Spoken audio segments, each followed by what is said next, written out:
Good morning. We are here live. We're joining you live from Bonn, COP23. My name is Anna Bucher from the World Bank. And if you'd like to join this discussion, please use hashtag Uniting for Climate, where we unite on climate actions. It's a pleasure to be here today with Dr. Riad Balaghi. He's the head of the Department of Agronomy and Agriculture Machinery of the National Institute of Agronomic Research. Dr. Balaghi, welcome. Thank you for being here. Thank you very much, Anna. We would like to hear your part of this ambitious initiative on adaptation of African agriculture to climate change. Can you tell us a little bit about this initiative? Yes, this initiative, which is dedicated to the adaptation of African agriculture to climate change, was launched last year in April in Morocco. And it's a very young initiative, but it's going very fast. It's growing very fast. And the objective of the initiative is to help smallholders, farmers in Africa to adapt to climate change. As you know, Africa will suffer the most from climate change, even if it contributes very few to climate change, to emissions of CO2 and greenhouse gases emissions, about less than 4%. So it's a small contributor, but it will face a lot of challenges related to climate change in the future. The projections show that the crop will suffer from climate change. There will be a decrease in the yields, decrease in the sustainability of the lands, a decrease of the availability of water, availability to agriculture in the future. So we, the farmers in Africa, really need solutions, help, support to adapt to climate change, and very fast. They cannot wait too long since the effects are coming very fast, as you know. A lot of changes, the variability is growing of the climate. The trends are obvious now in Africa. Almost all the countries in Africa suffer. So this initiatives, it came at the right moment to respond to this need and to respond to the urgent needs of the farmers in terms of food security, in terms of livelihood, in terms of income and economic growth and social stability and all the things that are part of the national development of this country to achieve at the end the SDGs, which is the final goal of all the things we are working on. So the initiative, it relies on 4 pillars, mainly water management, irrigation water management, soil management, which is linked with the 4 pour 1000 French initiative to reinforce the stability of the soils against erosion, to increase the carbon content in the soils, and to sequestrate more CO2 from the atmosphere in the soils. The third pillar is climate risk management. As you know, Africa will face a lot of variability in terms of rainfall, in terms of temperature, and in Africa, the network of the weather station is very sparse. We need a lot of support to reinforce this network and to improve the information, the quality of the information, and in terms also of quantity of information in Africa. And the climate risk management pillar of the AAA is also strongly linked to climate insurance, which is one of the final goals of this pillar.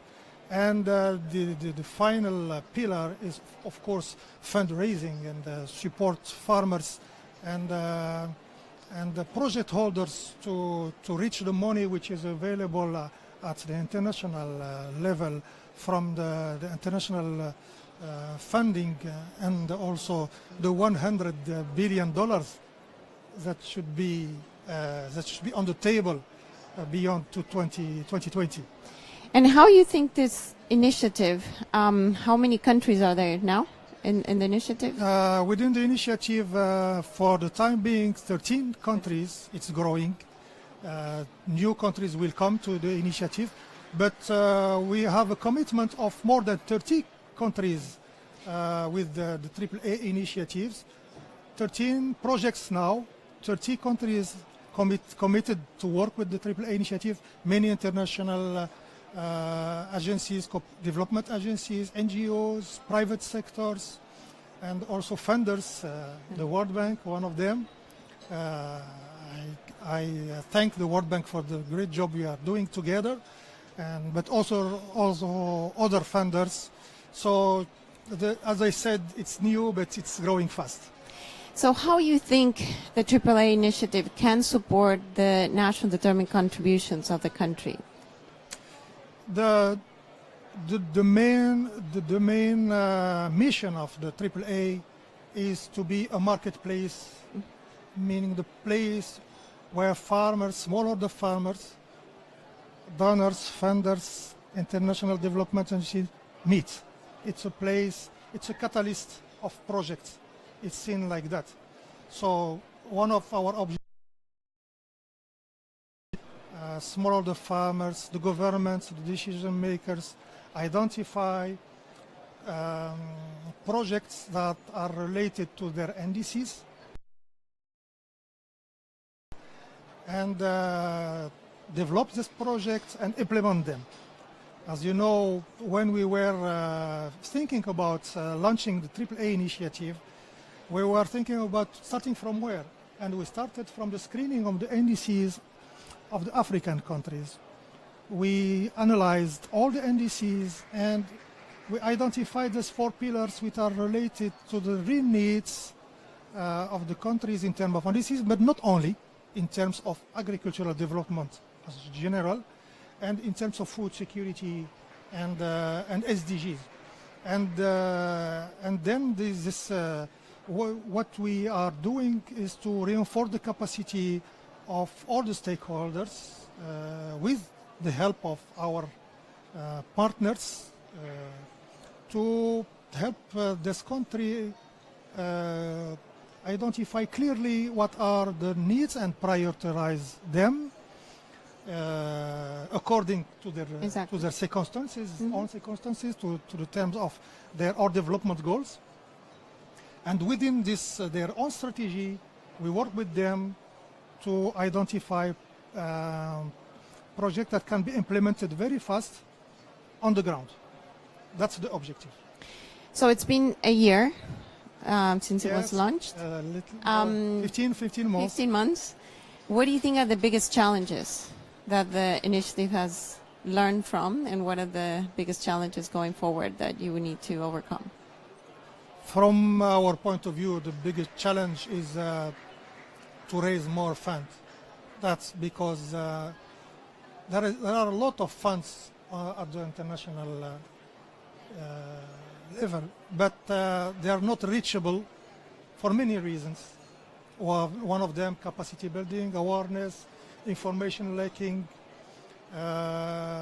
People don't meet, like in here in the COP23 and international events. And the big challenge for us is to see the project farmers serving the local communities in Africa.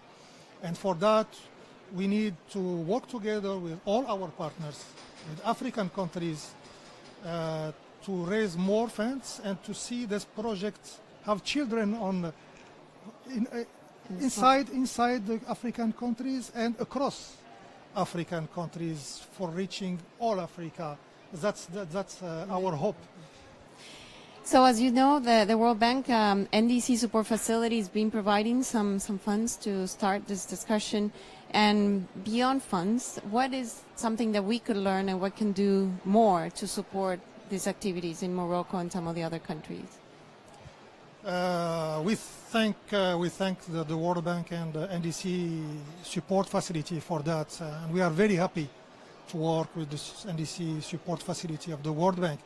And we thank the German government for funding the NDC support facility.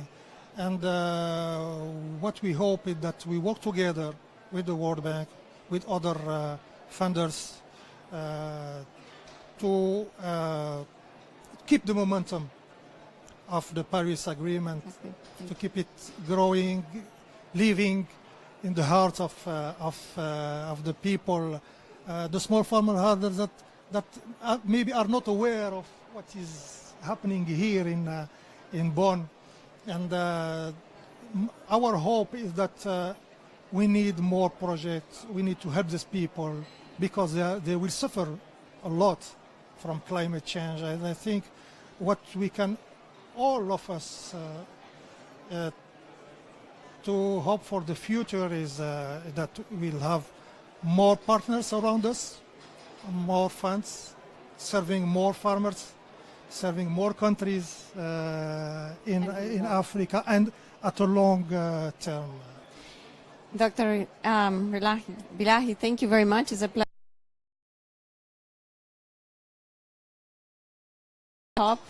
And again, I'm Anna Bucher from the World Bank. And if you would like to join this, please use Connect for Climate or hashtag Uniting for